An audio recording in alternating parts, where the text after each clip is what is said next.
Okay, I've opened up the assignment in front of me. Uh, you can view here as well. Let me quickly go through the scenario and the questions, and then I'll show you the answer. Then you can compare your answer with this one. And remember, I told you that in SBL, there is no definite answer to one thing, meaning it's not about obviously rote learning. So you just need to get an idea, general idea, if you are on the right track.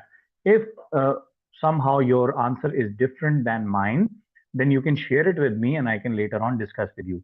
By the way, a WhatsApp group has been established.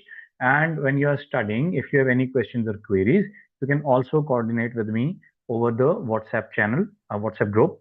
There I will be able to give you the answers. All right. So this scenario summarizes, let me set it to, and okay.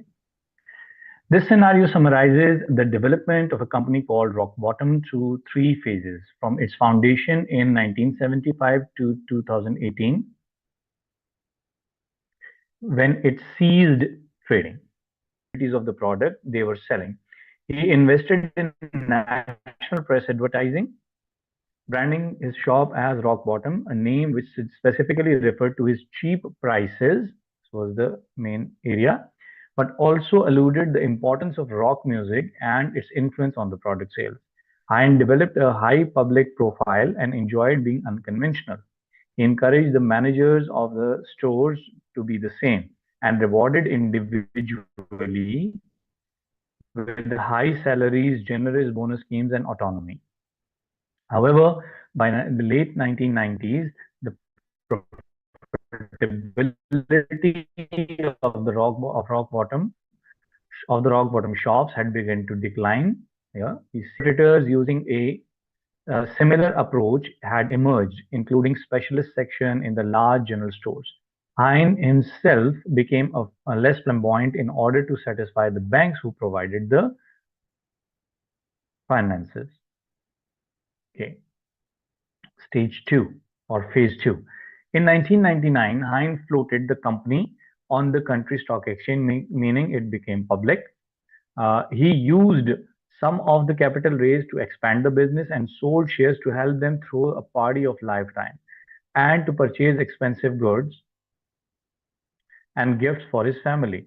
Hine became the chairman and CEO of newly quoted company, but over the next 13 years, his relationship with the board and shareholders became increasingly difficult. New financial controls and reporting systems, and you already know that a public company is subject to more controls, financial controls, and legislative controls than a private company. And for that matter, the partnerships or sole tradership. Most of the established managers left as the controls had become centralized and more formal. The company's performance was solid but unspectacular. The company was legally required to publish director salaries. It is a legal requirement in its annual report concern during this AGM. Finally, it comes to this. In 2013, Hines found substantial private equity investment and took Rock Bottom private again. He also used all of his personal fortune to help reacquire the company from the shareholders and held a huge and expensive celebration party again. However, most of the new generation of the store managers found Heinz style to be too loose and unfocused. Furthermore, changes in the product and how they were purchased meant that few people bought audio products from specialist shops. The reliability of these products now meant that they were replaced relatively infrequently. Hine, but he was reluctant to make the investment that was required. Turnover and profitability plummeted. In 2017, Hine considered franchising the company, but in early 2018, the company ceased trading and Hine himself filed for personal bankruptcy. What is required? Evaluate. Number one, Rick Hines' leadership style contributed to the success or failure of each of the three phases identified in the scenario. So we have to focus on our answer on or could divide our answer into three parts. with each phase in focus. Here you see professional skills marks are available for demonstrating commercial acumen, that is the commercial know-how, knowledge of the business, understanding the factors affected achievement of organization objective at rock bottom. All right. Here in this case, it is showing that it has assigned you with 2 marks for this area. Okay. So let's jump to the answer now. I will give you the answer approach.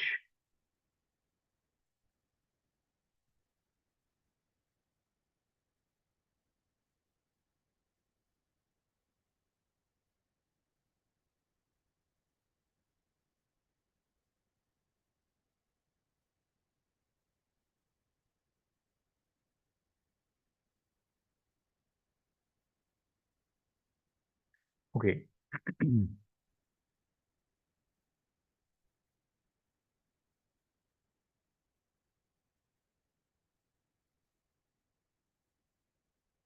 All right.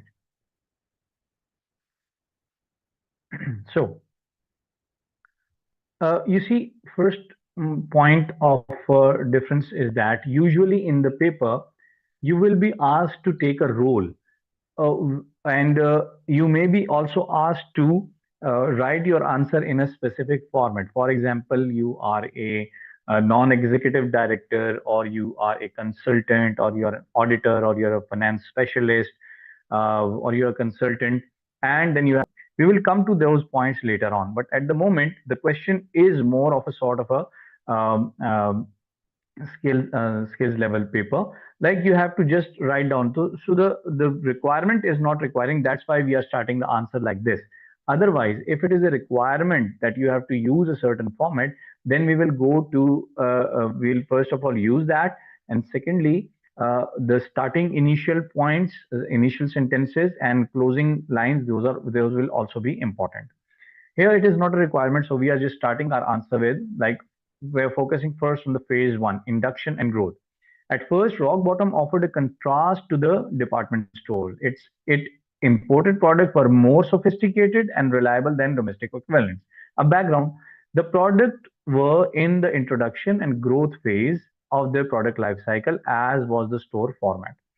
The innovative way that rock bottom marketed its products, its goods, along with Heinz high public profile, also distinguish it. Now, how is it related? So we can say that this is a success phase because it launched and it was a hit. The leadership style, the success described above came partly from the marketing environment, but Rock's leadership also contributed to this. Like how? He was a charismatic leader and an entrepreneur. Because from where do we get this? Because he, in a market where the local goods were sold, he brought an imported good, and he had a different idea of specific stores to provide the product to the customers. What was that? Building a vision for the organization and then encouraging staff. He appreciated the skills and knowledge of his staff, and this was important to success. Staff were well rewarded. Now, here you can see that we are not focusing on any particular theory. However, if you have given it a touch of any particular theory that you may seem correct, for example, you could say that he seemed like more of a theory Y leader. You can add that as a reference, even though it is not required. I discussed with you earlier in the first session that even though we will discuss different kinds of theories, but dumping the theoretical knowledge in the paper is not at all required. Rather, it will fire back. The examiner is not looking for the knowledge that you have of the theories. He wants the application and analysis and synthesis of different information, and how do you apply those theories into a practical situation. Even though if you do not use the particular name, if you use that, fine. But if you do not use it, even then that is okay, that is all right. But just saying that theory X or theory Y is good or bad, or not applying that to the case, that is not required, and that is not the recommended approach. Okay, so here there's a good analysis of commercial realities of each phase, including relating to each one of the product life cycle. So here, what you are doing, you are telling that it was the introduction and growth phase. So So you are showing that yes, you have a commercial acumen. You know that you can easily identify that this is the what stage of the product life cycle is this. Coming to stage two. By the 1990s, a number of competitors have emerged in the market, and rock bottom's advantage in the product and service has been eroded. Sales and profit declined, and customers were shared between increasing number of competitors and the mature market. Appropriate leadership style was needed for the maturity phase. Here you are now commenting on the leadership style to an extent, and it will come later on as well. Rick floated the company on the stock exchange and used capital for expansion as well as for parties and gifts. That was the turning point. Okay. As a public company, however, Rock Bottom was now under pressure to provide acceptable returns to the customer. Here shows the commercial acumen as well. That whenever you form a company, the shareholders that are now investing with you, they will be expecting some kinds of returns, which we know as dividends. With dividends and the share price growth, and it had to disclose information about the director's remuneration, which proved damaging. Now, why does this prove damaging? Because he has been giving higher than market salaries or the market trends to his not only to his managers but also enjoying some higher end benefits for himself as well. In an attempt to establish the company so that it could deliver value to the shareholders, Rick changed organizational structure and style. There was less freedom and flexibility for managers now. In addition, the reward packages were more tightly controlled. The managers now were not impressed with the changes, and many left because the change is abrupt. What is the ultimately Rick failed to adapt to maturing marketplace. His style of leadership continued the same that was in the past. His personal image and lifestyle damaged the company, and he found it like throwing parties and enjoying and giving gifts to his family members. His personal image and lifestyle damaged the company, and he found it difficult to abide by the rules and governance principles, including having to take account of stakeholders and shareholders rather than doing what he wanted. So this is telling you when you become a public company, the idea, the leadership style, the culture of the organization has to be reformed. It has to change according to the requirements now. When you are a private company, you are not answerable to any other people. Maybe most of the shares were with yourself or with the family members. Then that was fine. However, you run the company as long as you fulfill the basic legal requirements. That is fine. But once you become a public limited company, now you are not the sole owner. The shareholders are sharing the ownership with you. So you have to abide by those strict rules that are available for the public limited companies. That he was not doing. Okay. Whereas in phase one, rock bottom was offering new and growing trends towards internet because internet was introduced later on in the in early 1990s for the home users, and uh, later on the trend became in 2000s, the trend became more and more, and the internet speed was increasing and downloadability was becoming an option, and for that matter free websites that are providing free music, those were also made available. So the trend of using the purchasing music uh, and the products related to it, though that was becoming less and less. Rock Bottom's product range never changed to reflect this. They did not change according to the change in the market. And in the next topic that we'll study about strategy, we will see how organizations fail when they do not follow uh, a big change that is coming in the market. Even where the people still use traditional hi-fi system, these are much more reliable and durable. Consequently, people replace their equipment less frequently. So rock bottom continued to operate as a brick and mortar retailer, means old fashioned,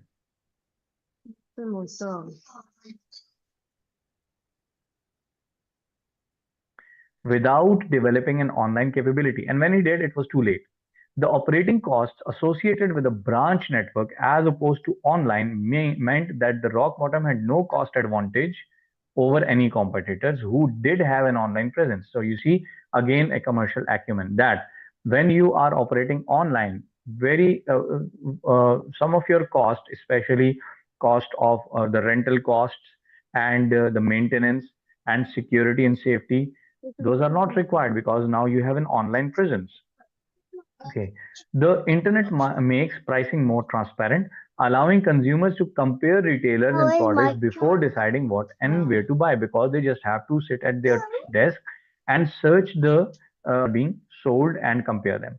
Leadership style, as was the case in phase one and two, leadership style affected rock bottom in phase three. He alienated his managers with his approach, and the managers knew they did not know him very well and reacted to the freedom gained from the no longer public company by spending large amounts of money on celebration and party rather than focusing on commercial changes and investment that were needed by the business. This is likely to be aggravated the damage that had already been done. Now, he may have a chance of getting back on his feet had he not been very lavish with the money and throwing parties and all. And the business could not adapt to the changed environment with such a leader. So overall, this gives you an idea of how leadership has to be molded with time. You need not to stay focused on one type of leadership because when the times are changing, those require some flexibility. There's require you to change as a leader and develop yourself as a leader so that you can manage to compete with the competitors within the changing environment. Okay, so uh, that was about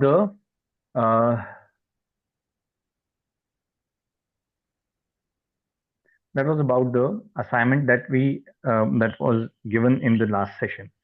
Today we will start with our first concept, the next concept, the next area, strategy. This is going to be a comprehensive segment. This will be the first discussion on this. All right. We'll take about a 5 minutes break and then we will start with this chapter.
Okay.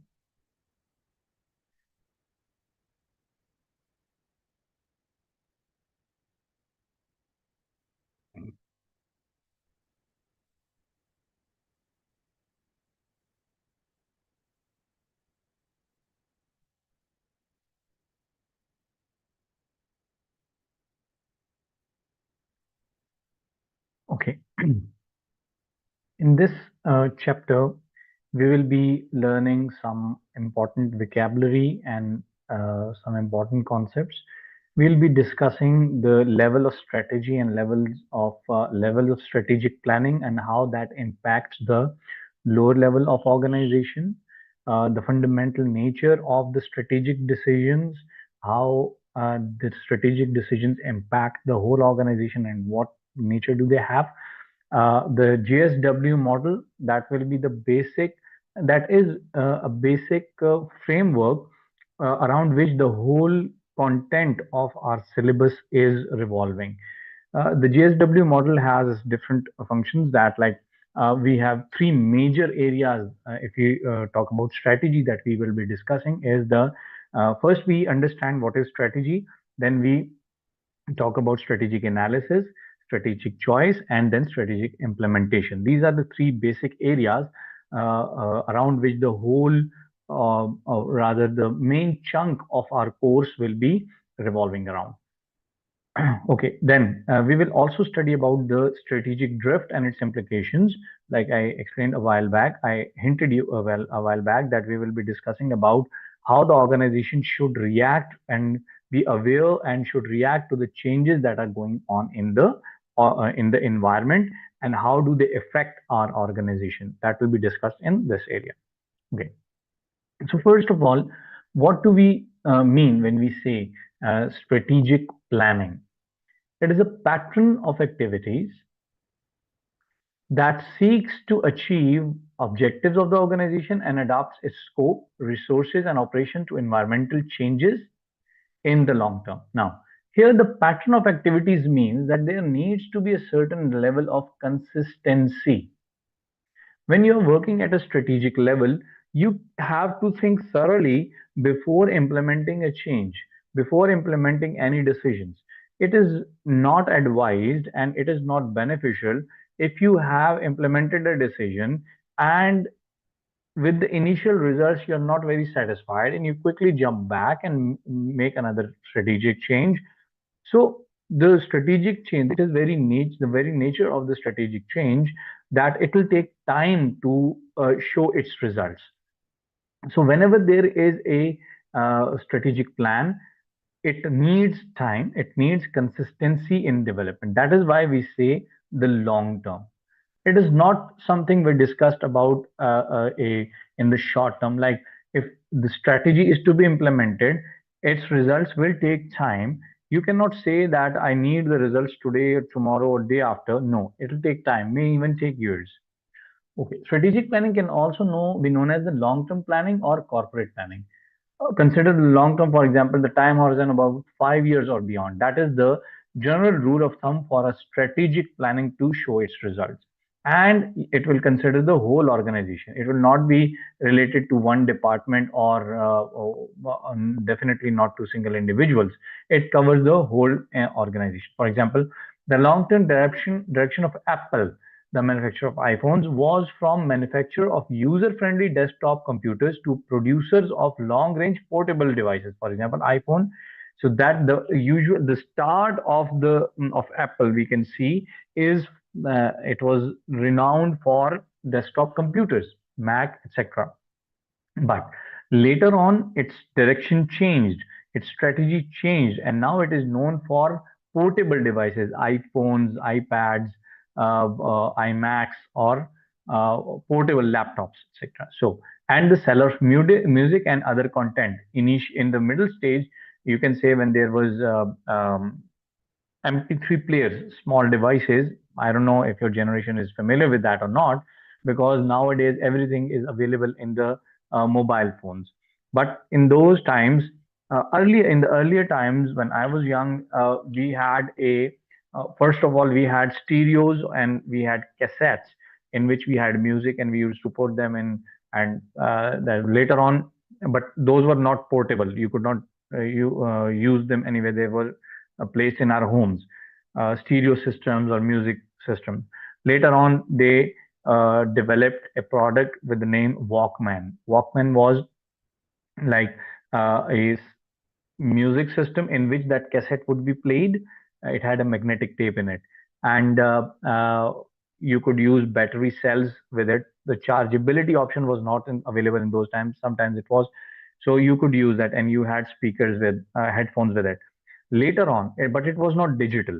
Later on, Apple created MP3 player, which could store digitally a lot many number of songs than those could be stored in a cassette or a magnetic tape cassette. So Apple was known for that, and later on its strategy changed, and now it is known for its mobile. So it this shows that the strategic change does not come very quickly; it takes a lot of time. Then it gives direction to the whole organization and integrates activities. All the activities are taken from the strategy that has been made at the top level. And it needs to consider all the stakeholders that will be affected, not just the shareholders. The strategic planning also looks at how to gain a sustainable competitive advantage. We know that a competitive advantage is something, a feature which you use better than your competitor. And in later discussion, we will have a discussion on uh, how to convert our what are the requirements to gain a competitive advantage. How can we gain a competitive advantage? Because once you have a competitive advantage or competitive advantage, you are known better than the competitors. You can utilize those competitive advantages and make your organization way better than the others, and eventually gain more market and all. But for that, you need to have that competitive advantage. And sustainable, already you know, sustainability means that it is for a long term approach, a futuristic approach. If you gain a competitive advantage, it needs to stay with you. Obviously, when you have a competitive advantage, the competitor would be striving to gain that competitive advantage, become better than yourself. So you have to not only gain the competitive advantage, but also you need to retain the competitive advantage, and strategic planning deals with that. It relates the organization, its resources and competencies to its environment. So when the environment is changing, it is like modifying itself. For example, nowadays, you know that the digital awareness, the trends in shopping, for example, those are changing. People are more and more inclined towards online purchases rather than going physically to the market and making purchases. Secondly, the availability of the internet and the world becoming a global village, the possibility of purchase of product is not just local, it is now global. Meaning that if I find something, for example, uh, which is available in my home country, but it is also available in the international market, and I can, or rather, better product in the international market. So I may be inclined, depending upon my affordability, I may be inclined to not buy from my local market rather than get it imported, because now it is getting easier. I'm not dependent on other people or other businesses to get me the imported product. For example, uh, there is a good example of AliExpress. It is a Chinese website which sells retail. Its wholesale version is Alibaba. So AliExpress, for example, I have a hobby. I like to keep aquarium, saltwater aquarium I have, and making another one. Most of my income goes to that. But anyway, that's a separate story. But I need different products for my aquarium, for example, pumps and lights and whatnot. So even though some products are available in the local market, but better products I can purchase from AliExpress from the Chinese sellers. Now, previously, I as a consumer was dependent on local businesses to get me the product imported. But now, because of the availability of internet and the business models changing world over, I can go to the AliExpress, get to the research the product and order it, and they will send it to me directly without any other third party involved within. It may cost me a little higher than the local product, but I am getting what I want from an international market rather than a local market. So, strategic planning is something that relates its organization, resources, and competencies to its environment. If I, as a seller, is sticking to the traditional ways, and or just like we studied in the assignment case study, if I'm not willing to make a change, if I'm not willing to bring any updates, so what am I doing? My strategic planning is failing. I'm not linking my resources and competencies to the environment. That is a must. That is a important requirement. Now, what could be the characteristics of strategic decisions?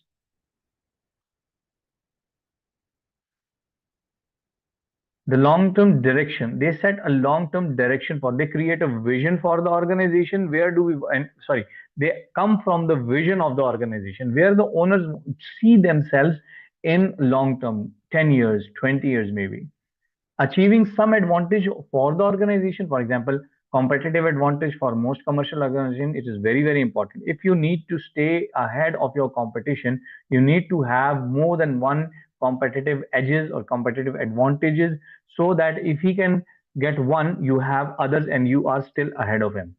The scope of our organization is activities, for example, types of products that you are selling, services or market that you are exploring, what type of decisions you are making in terms of growth of your organization, whether you want a growth from within, that is reinvesting the amount that you are saving, that you are earning, rather than going for mergers with other organizations. So this all depends on your strategic planning, how the organization activities can be adapted to fit the environment, with the changing environment rather. For example, competitive environment meeting the needs of the market. Financial environment could be the satisfying the needs of shareholders. That is, what do they expect? They expect more dividends. They expect higher share price in the stock exchange. Social environment, eco-friendly products. The social environment could also go to the consumer trends. What are the consumers doing and what are they thinking? Uh, what are the societal trends changing towards? For example, there is more and more awareness about on of the way the raw materials are sourced. So if traditionally you did not focus on your vendors or the suppliers which use unsocial methods of acquiring resources, or they are not using sustainable methods, or they are using um, methods which damage the environment as a whole, and you say that because people are not don't know that. And secondly, if you are buying my product, what do you have to got to do with how and what kind of supplier I'm getting the product from or the raw material from? In the olden days it was a valid thing, and because first of all people did not have the knowledge. For example, this laptop that I have, what is it made up of? And if it is using, for example, lithium batteries, uh, where am I sourcing that lithium from? Is it from a supplier which uses methodologies in those countries which are very poor, third world countries, and they are not paying the laborer their due? They are not giving them sufficient amount that they can have good livelihood, because they are there is poverty and they will accept any uh, amount as wages, whatever is given to them. But is it ethical? No, it's not. But in olden days, first of all, consumers did not have much knowledge about it. Secondly, they were not bound, they were not, they did not were not bothered by whatever is the raw material being sourced from or how it is sourced from, as long as they got the product. But because of the awareness, because of the internet, because of the social media, the awareness is growing, and people now do focus on the awareness. So if it is known about a company that it is getting its raw materials sourced from third world countries with a view that they do not pay the good salaries or wages to the workers over there, there will be a and there is a decline in the sale of that product, because customers are now aware, they are socially educated, they want organizations to feel the social pressure and be more ethical. So if your activities are not taking into account these all of these factors, then you will be left behind. So how an organization's unique resources and competencies can be stretched to create opportunities to capitalize on them. So first of all, you need to have the unique resources. Unique mean in any way better than the others. What choices do we take in the when we are making strategic decisions? They will, and these strategic choices are complex in nature, and throughout the course we will study these things, that whenever you are making, and by the way, as the name suggests and we discussed earlier, the name of the subject is strategic business leader. So whatever we are going to discuss, it is at the top level, and it is going to be affecting all the whole organization, and it will be complex in nature because the decisions that we are going to take or we are going to study, those will be dependent on our internal environment, which to an extent is under our control, but also it will be affected by the external environment, most of which is uncertain, most of which is not in our control. That having said that, so it involves high degree of uncertainty because of the external factors that we are looking into, likely to demand an integrated approach to managing organization. It's not going to work in an isolation. You have to integrate all the departments, you have to integrate all the levels of the organization, likely to affect the organization as a whole, and require a process that cross operational boundary within it. So it has to it cannot be implemented in isolation.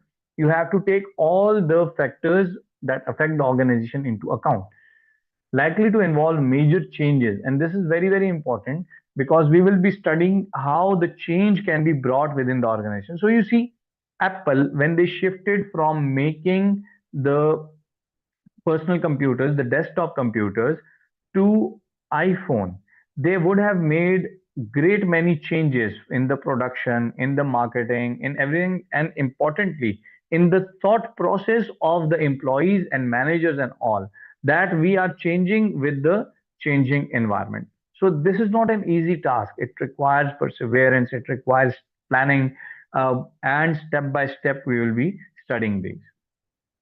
Okay. Now, why is this important? Okay, we understand now that what is strategic planning. Why is it important? Number one, it forces organization to look ahead, a very, very important thing. As I told you, the world is changing.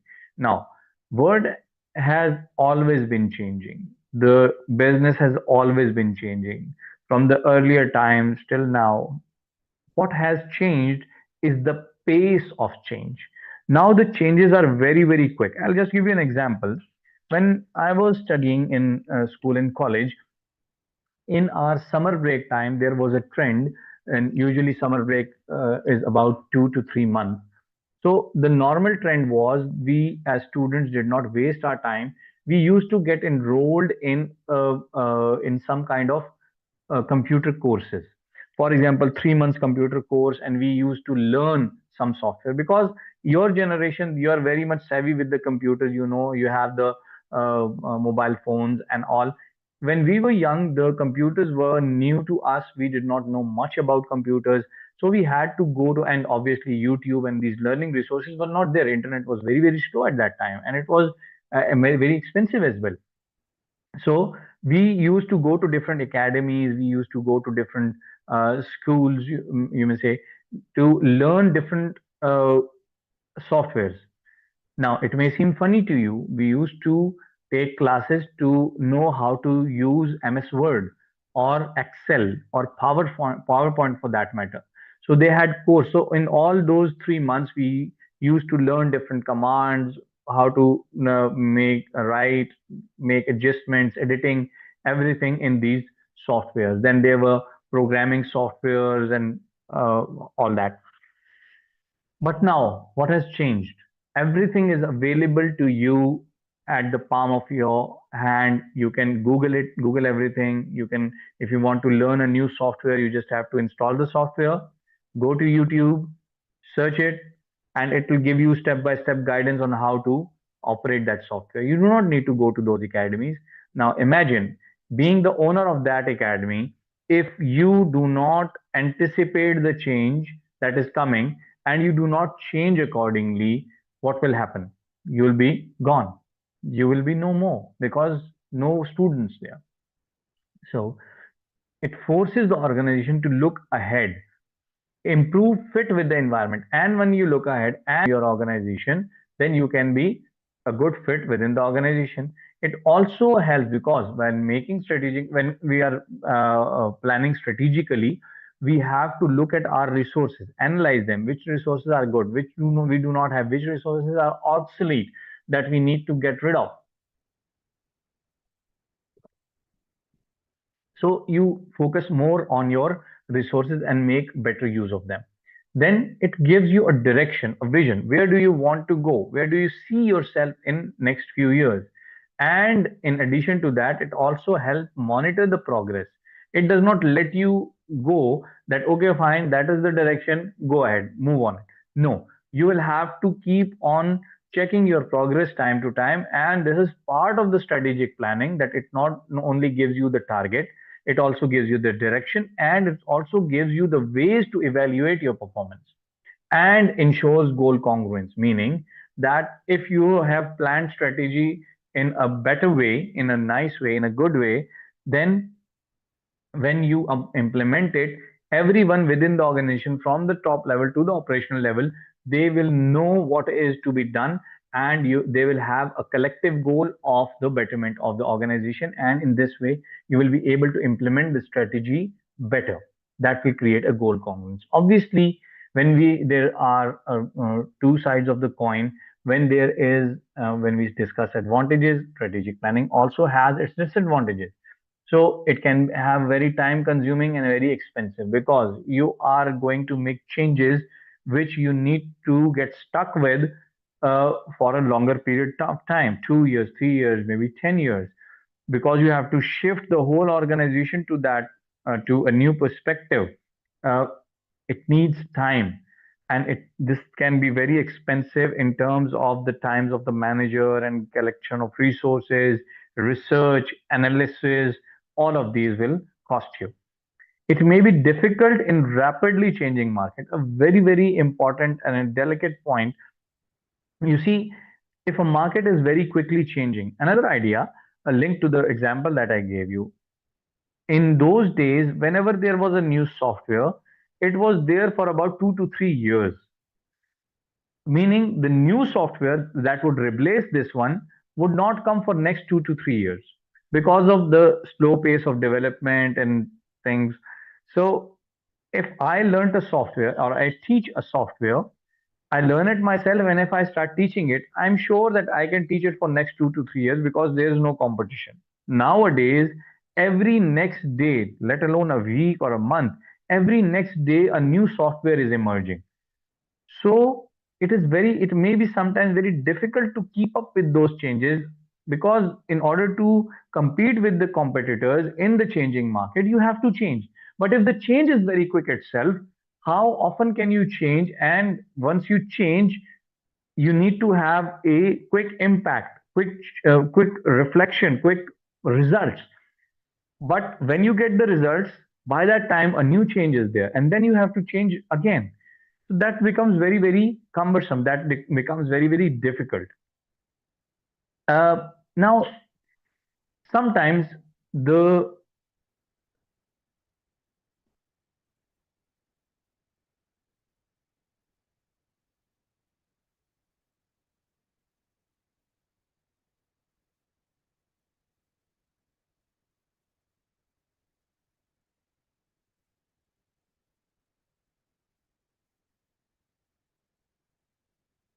okay,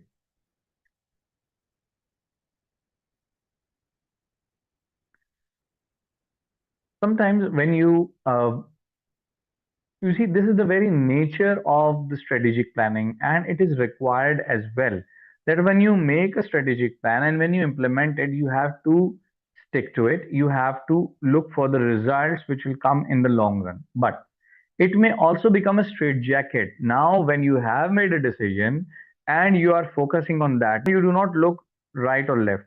If some other opportunity comes in, you may not be able to take advantage of that, because while making the strategic plan, you did not factor that in. You did not consider that opportunity. Now you have made the strategy. The problem is that if you again take that into account, adjust the strategy again, or review the strategy again, the whole purpose is lost. You will not be able to find the true results of the original strategy if you keep on making changes all the time. So this is sort of a disadvantage, and it amplifies when you think that the market is quickly changing and there may be opportunities later on. But because I have made a strategic plan, I should not focus on those, and I should focus on my plan as well. So you may be losing on some opportunities. So both are linked in this case. You can say that this is the example of this. So can be bureaucratic. Bureaucratic, stuck with the rules, strict, rigid rules. Like this is the strategy. Now you are not going to change it. And then in crisis situation, it will be less relevant because in crisis is urgent right now, and your strategic plan is future oriented. So it does not match. If you have a critical situation, you have to take decisive action, which may not be related directly to the strategic plan. So this is a general comparison of having a strategic plan and not having, and what could be the issues related to it.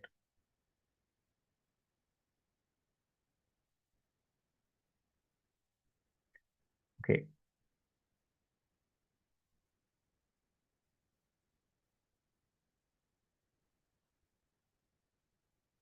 all right. So we see this levels of strategy. Strategy, we know that it is a long-term approach. When applied to a top level, it will be the corporate strategy.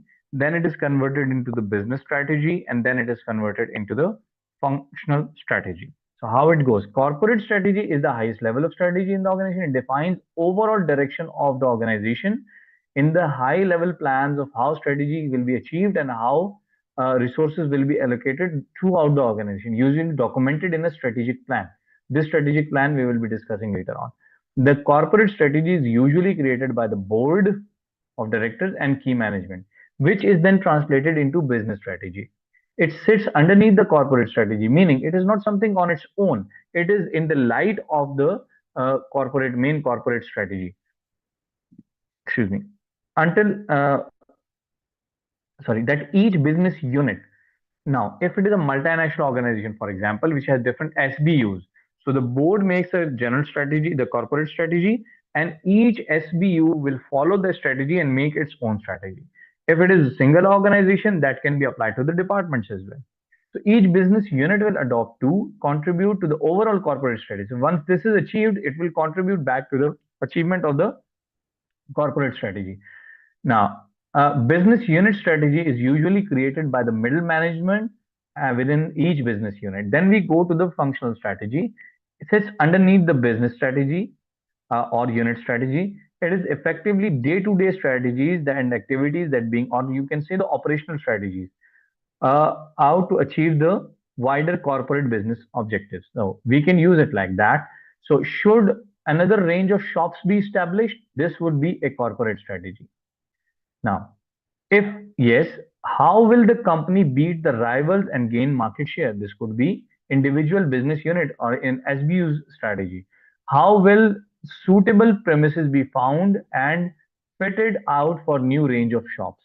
So we see that the overall strategy, the corporate strategy is translated into business strategy, and then business strategy is translated into functional strategy. This is the overall link between all of these. Okay. Let's take a 5 minutes break and then we will continue with the next segment, the strategic drift.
Okay. Now, we discussed that the organization's environment is always changing, and you see, no organization works in a vacuum. It affects its organization, its environment, and in turn, it is affected by its organization. Now, it is very, very important, rather vital, to keep up with the changes in the internal and in the external environment. So, what is it? What is a strategic drift? If an organization fails to keep up with the changes in its external environment, it can lead to what is known as strategic drift. It drifts away from the environment. Charles Handy's this term, a gradual change in the strategy, a drift from vision that occurs so subtly that it is not noticed until it is too late. And this is very important, until it is too late. You thought that you would make changes and you made changes, but the environmental change is so great that you did not anticipate it, or you were not ready or prepared to bring the changes in your organization accordingly. And when you become aware of it, it is already too late. It occurs where strategies progressively fail to address the strategic position of an organization and performance deteriorates. Meaning, you are not actually, you are doing the analysis, you are doing everything that you can or you can think of, but that is not enough. Strategic drift describes a situation where the organization strategy gradually moves away from the forces that work on its environment. Meaning, there is a strategy. You are doing something, but that is not enough. The environmental changes are much more than what you are taking steps for. The organization's underlying assumptions turn out to be invalid. That could be one reason. You thought this will happen and you prepared for it, but that did not happen actually. The pace of development overtakes it. The environmental developmental changes are very, very fast, as like in today's world. Changes in the organization external environment, for example, changes in the market for goods and services that the firm produces, in the nature of the competition facing the company. And finally, the organization's internal environment is also changing. Obviously, as I said, it is not in the vacuum. The When you are not bringing in change, employees may anticipate your failure or closure of the organization. They may start leaving you, or you are not changing your culture of the organization to meet with the requirement of today's world, just like we studied in the case study. You're not bringing changes accordingly, so gradually and slowly you will be left behind. Now, this is an example, a diagrammatic or a graphical representation of the concept of strategic drift. How does it happen? There could be four stages included in that. Incremental change.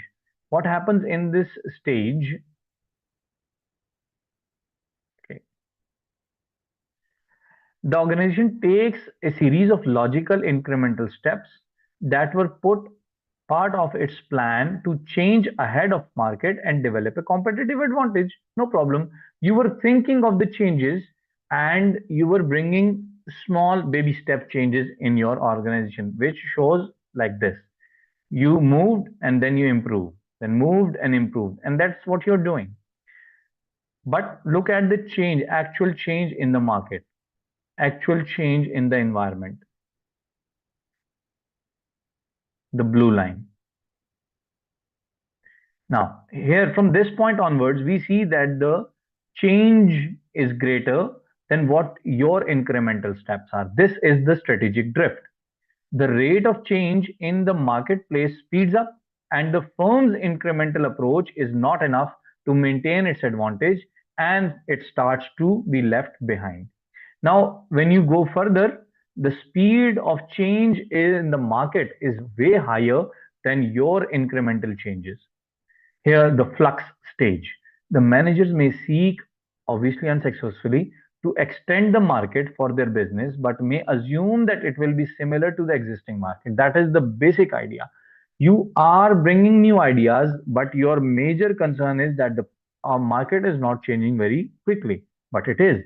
And therefore, set about managing the new venture is in much the same way as they have been used to. So their basic mentality has not changed. They are making the changes just like they used to do. And there ultimately will be two ways: do or die. Eventually, transformational change is required if the demise of the organization is to be avoided, a do or die situation. Meaning, here you will have to completely either transform your organization because you see the gap between the change in the organization is way more than where you are right now. So, a complete overhaul, a complete change in your culture, in your society, in your environment, in your way of thinking, in your operations, everything needs to be changed, and a great deal of change needs to be required. If you don't do that, your organization is going to die, so to speak, that it will end. An example, even though it is a very old example, but it fits our concept here. You see, initially, Blockbuster, they had cinemas like all those things. People used to go there and watch the movies. For example, Blockbuster was founded in 1985. In 1985 to 1995, we see at 1995, it was valued at 8.4 billion. But when in late, sorry, 1990s and early 2000, next Netflix was founded. Now you are aware that Netflix gives you the uh, approach of watching those movies within the comfort of your home. Sitting in the sofa, you are lying in the bed. You can watch the movies. You can watch them on the TV. You can watch them on a multimedia projector as well. So that it was valued at 550 million at that time. So you see the later on what is being shown. Netflix is growing and it was a rapid change, rapid growth as compared to uh, Blockbuster, which started to decline. And in uh, here in 2010, it is valued at 224 million. Even though if you compare it with earlier, it is going, not even though it was 8.4 billion, and from there it declined to 24 million. Whereas uh, Netflix was at 50 million, and in year 2017 it was valued at 65 billion. So, number one, you see the change or the gap between these two because it provides and it attaches itself to the modern world requirement. People not going out of their home, and especially it boomed up after the COVID. That you can aware that people were stuck in their homes, and what would they do? Obviously, they would need some kind of entertainment. So, what is the importance of now strategic drift?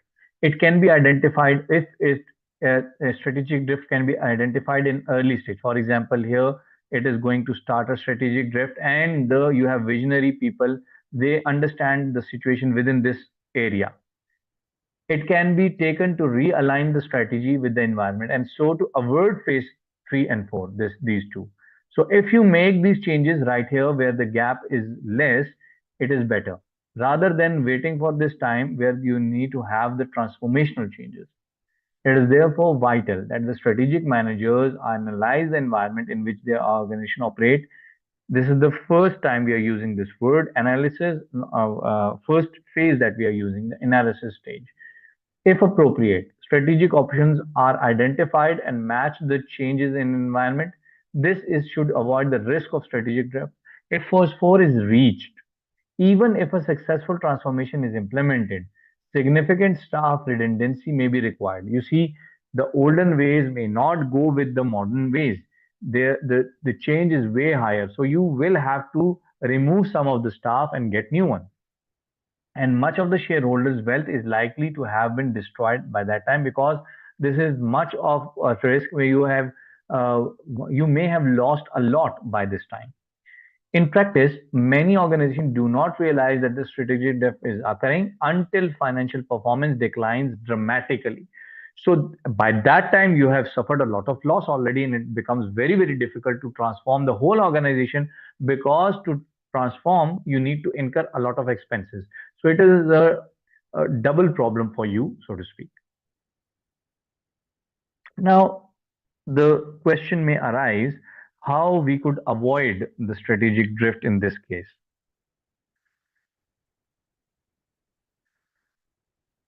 Regularly, number one, why did the problem occur? We have already studied it that the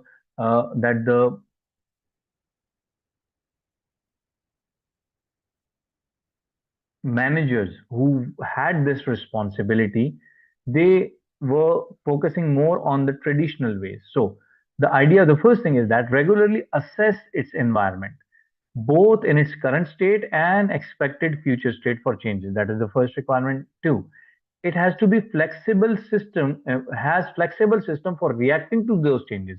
So even if you identify the changes beforehand and you do not have the systems or methodologies or people who are willing to change or able to react to those changes, meaning you are very rigid or you have bureaucratic structures, even there, though you understand the changes that are to come, you will not be able to change yourself.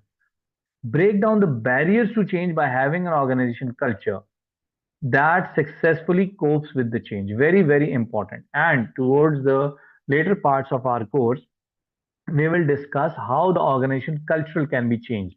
Now, you see, the change in the culture, it is considered to be the most difficult part because culture goes to the mentality of the people, the way they think, the things that they feel normal, and they are in comfort with that particular organizational culture. It will be very difficult for them to change. So there is a whole lot of thinking, knowledge, and planning to bring that organizational change. So change management in itself, it is a separate course. uh, it has a clear and the management has a clear idea of its mission and objectives in order to understand where it wants to be in future and to guide the strategic choices. So this is the second part. First is the analysis, second is the choices. You have different choices. Closure of the business could be a choice rather than to incur more and more losses. A choice could be to close the business, but what is your mission?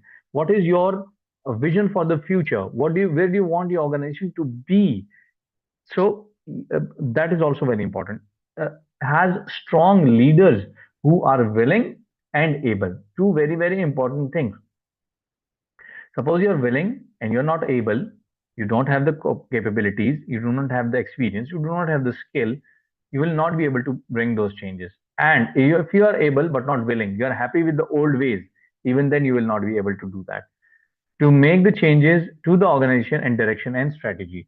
So the if you bring the changes in incremental way and you foresee the changes that are going to be and will be paced up, you bring your incremental change to a higher level. But for that, you will need to have an overall change in the culture and bringing others, the stakeholders, external and internal, with you so that they can support you with that change. Okay. With this, we have a short exam practice question, just like we do. Again, we will read the question uh, and then I will give you some time to formulate your answer and write your answer in bullet points, and then I'll discuss the answer with you. Okay.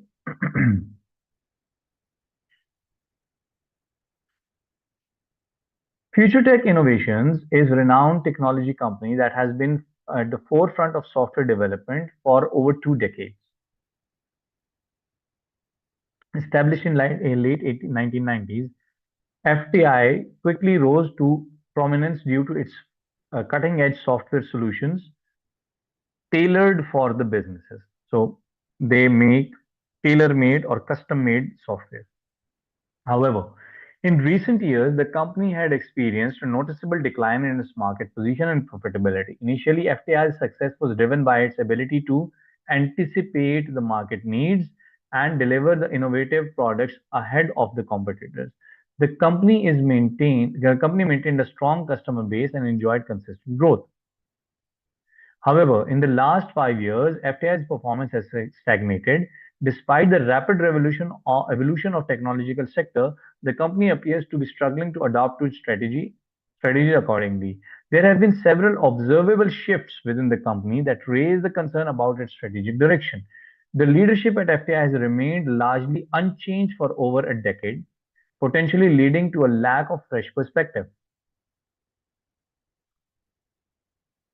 The CEO, known for his conservative approach, has maintained strategies that worked in the past, but there is a speculation that these may no longer be effective. Additionally, while competitors are rapidly adopting new technologies such as artificial intelligence, cloud computing, big data analytics, FTI seems to be lagging behind. The company's product offerings have remained relatively static, and there have been minimal updates to its legacy system.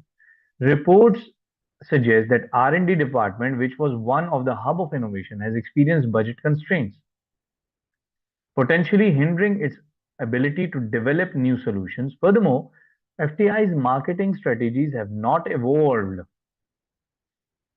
with the changing consumer behavior, heavily relying on traditional marketing channels instead of leveraging digital marketing and social media.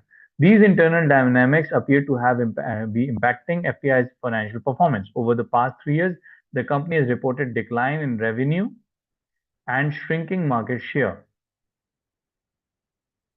There are also indications of low employee morale and growing frustration among staff due to perceived stagnation and lack of clear strategic direction. Now, what is required as a business consultant? That will be your role. Analyze the concept of strategic drift as it applies to future tech innovations. Identify the key factors that may have led to FTI's strategic drift and evaluate the impact of this drift on the company's overall performance. Provide recommendations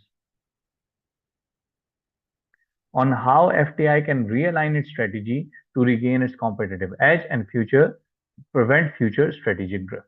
Okay, this is a bit thought-provoking question, so I'm going to give you 10 minutes to formulate your answer. You may please start now.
Okay, let's discuss the answer now.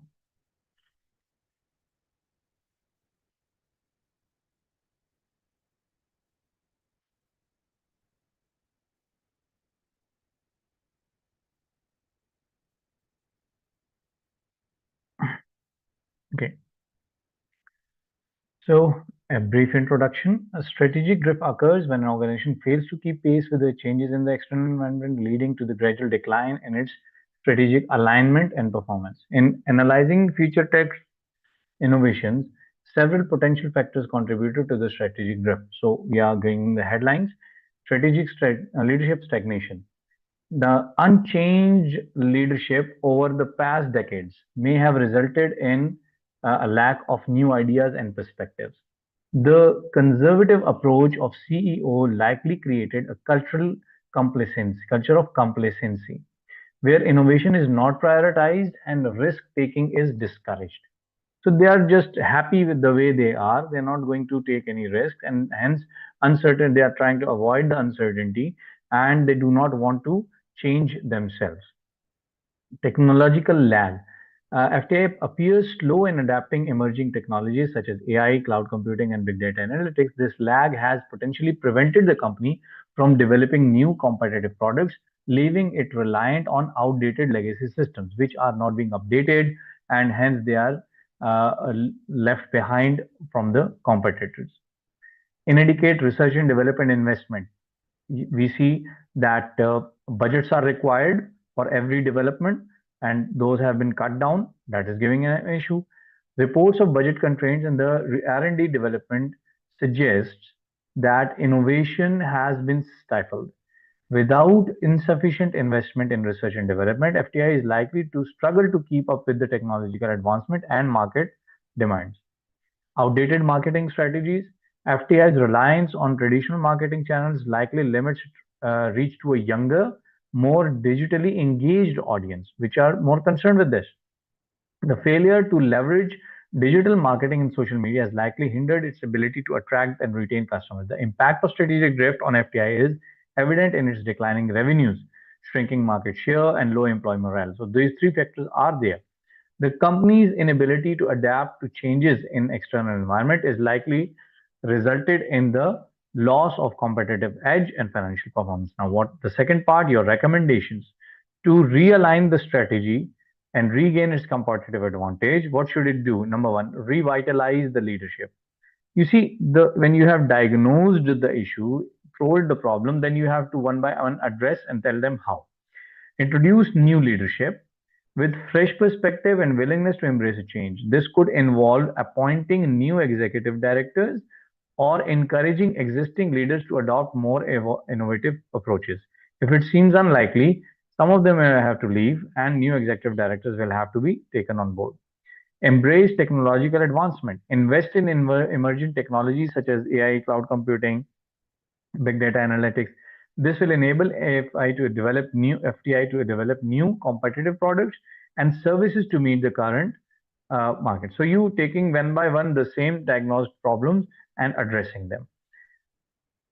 Another issue was the budget for the research and development. Now allocate more resources to research and development to foster innovation, encouraging a culture of experimentation and risk taking that will help generate new ideas. Obviously, risk means maybe there is no such good idea, but you haven't started yet. You haven't even given some thought to it yet. You haven't given resources to it yet.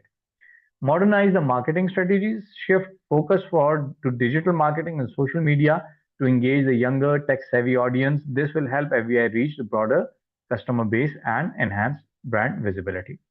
By addressing these areas, FTI can prevent further strategic drift and position itself for a long-term success in this. So this is the closing sentence for that.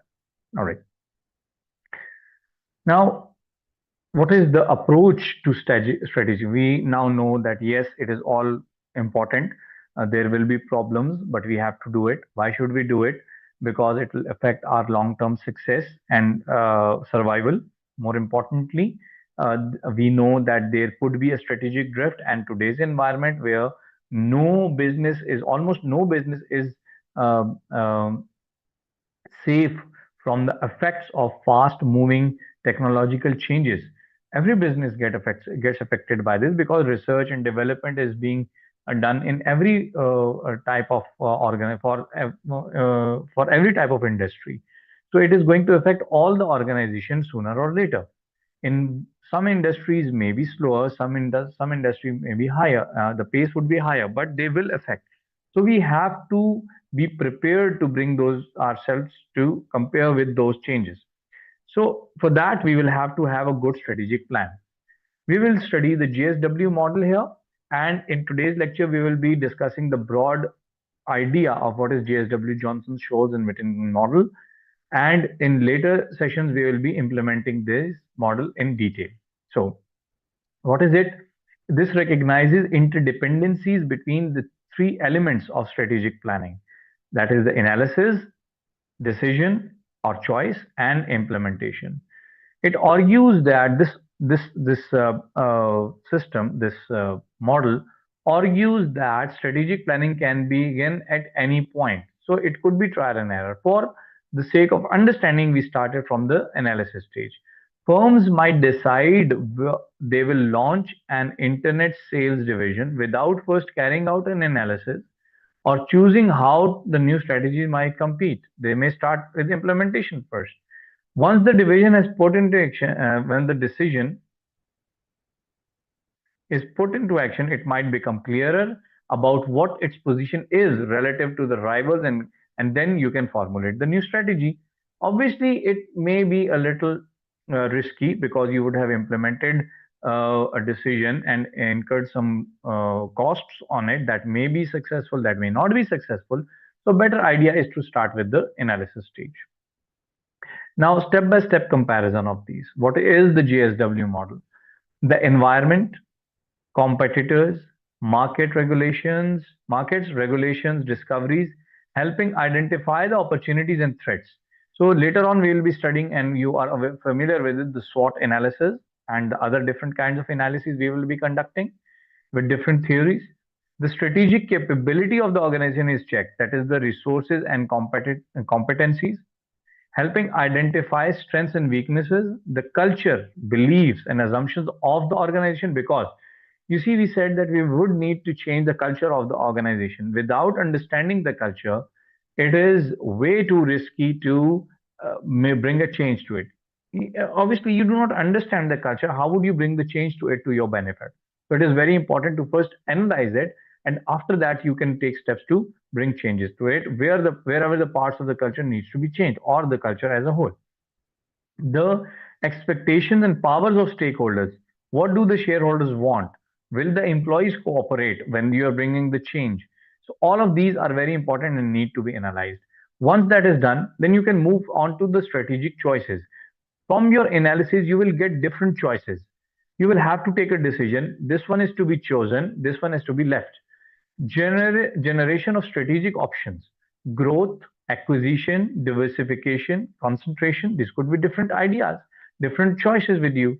Evaluation of these options to assess their relative merits and feasibility. So we'll have to evaluate this option.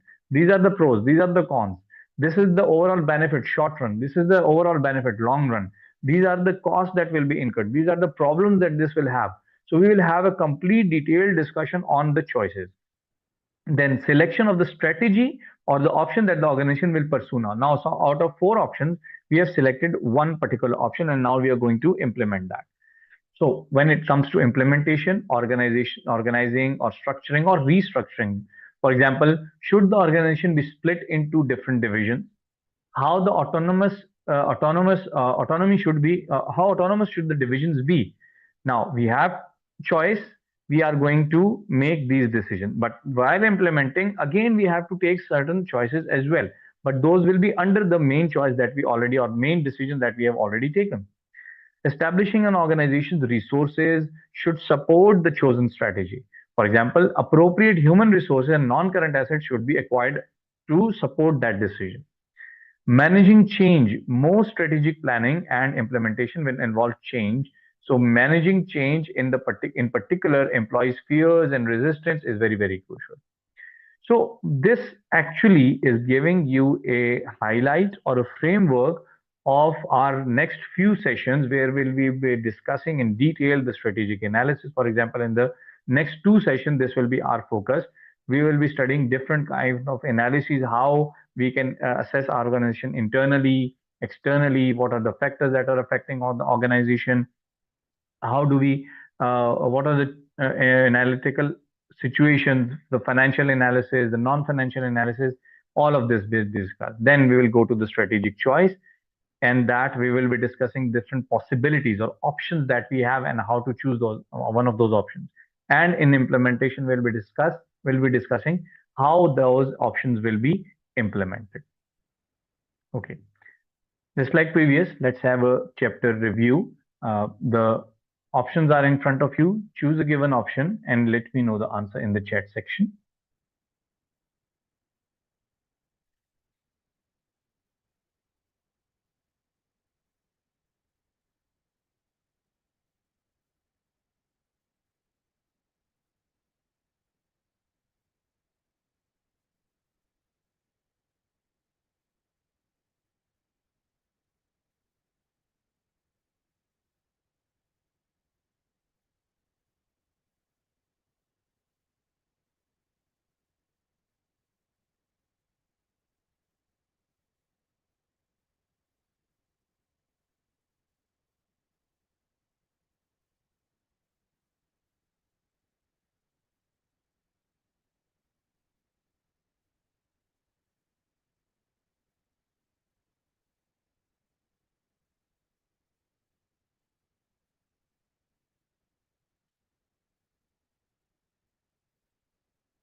Others, please also participate.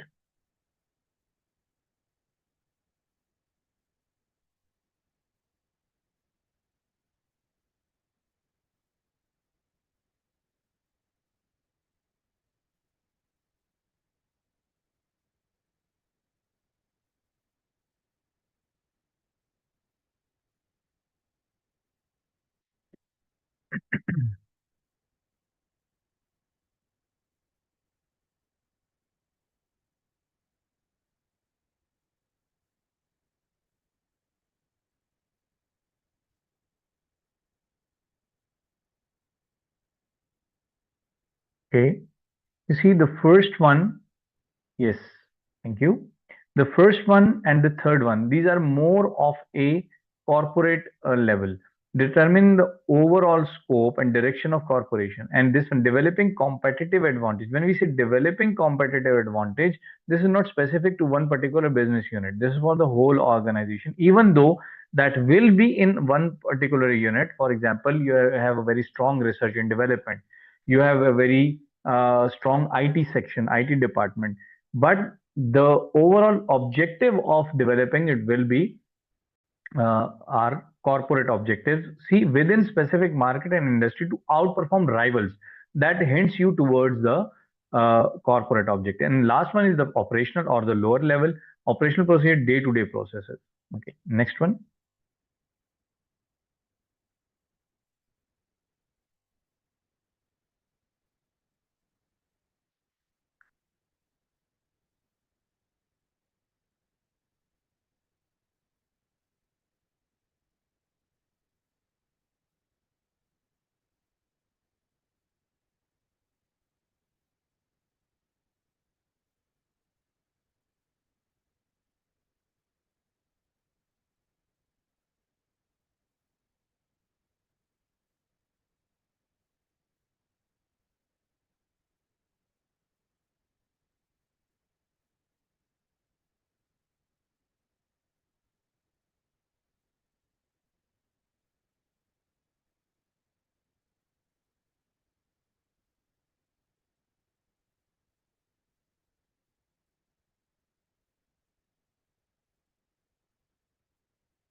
Yes, that would be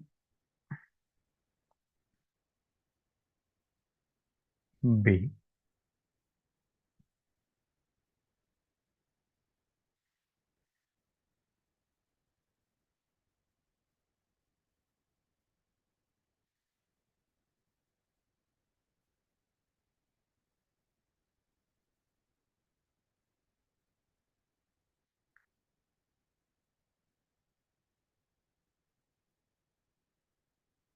You see, functional level strategy involves setting overall direction for the organization. That would be for the corporate level, not for the functional level.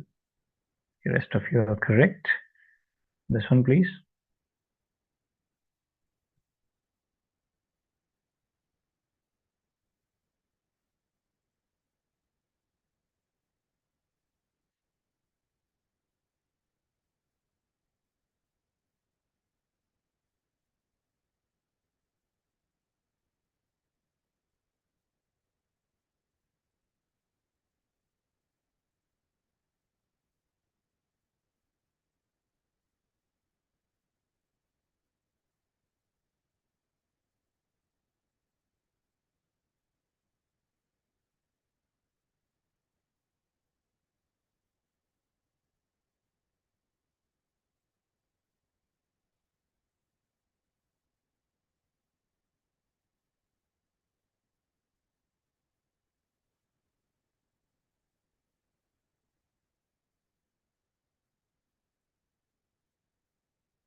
All right. Yes, B is correct. You see, gradually losing alignment with the external environment. Alignment means that you are not focusing on how the external environment is working, is growing or changing, and you do not change accordingly. This one, please.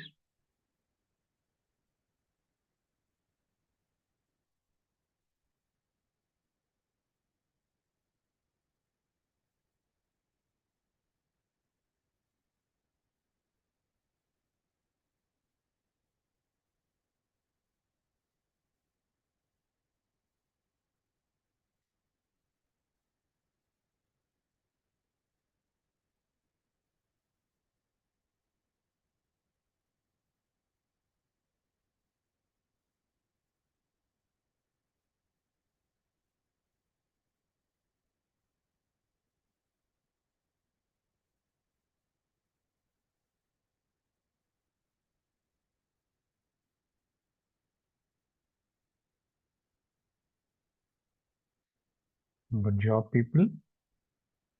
Few more questions.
Okay, that would be C, the last one.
We have varied answers this time. You see, associated with implementation stage. Implementation, the first stage is analysis, the second is choice, and third is implementation. So, conducting SWOT analysis, the word says it is the analysis stage. Making strategic choices, that will be the choice stage or decision stage. Allocation of resources would be the implementation stage. Defining mission and vision of the organization has nothing got to do with either of the stages. It is something beyond that. All right. Now I'm going to give you a home assignment, and you can take a snapshot yourself, or I'm sharing the snapshot with you as well. You can download it from here. Uh, Again, you will have to attempt it at home, and in the next class, we will discuss it. So here is the question and scenario. Janet Singh was recently appointed Chief Executive of Remis's International, which is a long established and family run export house specializing in buying manufactured goods from Western Europe and the USA for resale in Africa and the Middle East. Janet Singh was previously marketing director of one of the Remis's International biggest suppliers. She is the first CEO appointed from the outside the family. Later on, we will discuss what is the culture and different dimensions of a family owned business. All right. Ramesses International had been very successful for many years, but has begun to suffer from increasing competition in its chosen markets, particularly from strong manufacturer companies expanding downstream to capture more of the value in the supply chain. Ramesses has introduced a number of initiatives over the last 3 years in order to try to respond to the challenges it has faced. These initiatives have included seeking a wider range of products to resell from broader supply base, that is more suppliers, attempting to have closer collaborative agreements with major suppliers to minimize any potential conflict, and attempting to operate in more markets. However, none of these initiatives has been particularly successful. The turnover has stagnated. Janet has said that one of the problems which affecting Ramesses' competitive position is that the underlying logic behind the initiative appears to be finding ways of improving performance while maintaining the company's existing business model and culture. However, Janet has argued that in order to respond to the changing environment, Ramesses need to consider making more fundamental changes to vision and strategy. Janet has arranged a board meeting to discuss Ramesses' future strategies and its strategic management process. The meeting was positive and constructive, although Janet has added the following note of caution. We need to remember that the senior management teams with companies can often be good at analyzing their company's position and identifying potential strategic position options available to it. However, they are often much less successful in actually implementing the chosen strategies. What is required of you? Explain with reference to GSW model the importance of strategic implementation in the strategic management process. With reference to Ramesses and the approaches to leadership used by its senior management team, evaluate the importance of leadership in achieving the strategic success. So these will be the two areas that you will need to focus upon and formulate your answer. Because this is a home assignment, it is better that you write your answer in detail as if you're attempting a question in the exam. So with this, we will close today's session. If you have any questions, you may please ask. Again, to reiterate, now that the WhatsApp group has been made, if you're not part of that group, you can contact the Academy coordinator or management. They will add you to that group. If you have any questions or queries regarding the course or anything when you are studying during the week, you may please contact me over the WhatsApp section. So that is all from my side. If you have any questions or queries, you may please ask in the chat section. Otherwise, the session is ended from my side. I'll close the session once all the students have left. Thank you very much. Take care and good night.